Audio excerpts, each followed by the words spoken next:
alde batetik Euskaren aurkako eta Euskaldunon aurkako oldarraldi edo erasoaldi hau kokatzen dugula pixkat marko orokorrago batean, faxismoaren gorakada eta olatu erreakzionarioaren kontestuan, eta beraz olatu hori edo erasoaldi hori elikatzen arien alderdiak, sindikatuak eta epaileak eta bar, olatu hori ari dela elikatzen faxismo ari dela elikatzen alde batetik, eta bestetik independentzia beharrezkoa dugula euskaraz bizi nahi baldin badugu.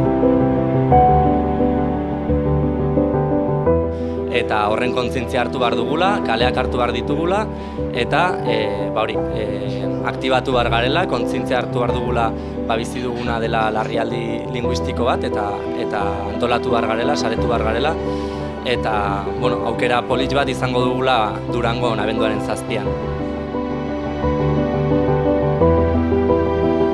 Gu hartzen gira Euskal Herrien Euskarazeko mugimendutik, inposatzen zaizkigun bi konstituzio horien pean Euskarak ez duela etorkizunik. Gaurko legediak Euskararen aurka egiten du, Euskarak behar du benetan lehentasuna bilakatzeko estatus bat eta lege hauek ez dute bermatzen.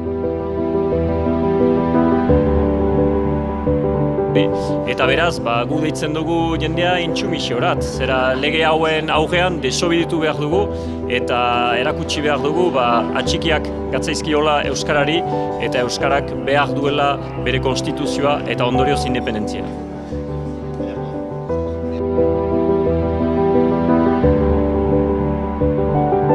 Eta solasaldiaren ondoren izango ditugu Iruñerriko raperoak, eta denen artean elkartasun kontzertu bat egingo dugu, Gorka Torreri elkartasuna adierazteko eta babes ekonomikoa, errepresio, estatu frantsesak egiten ari dion errepresio horretan.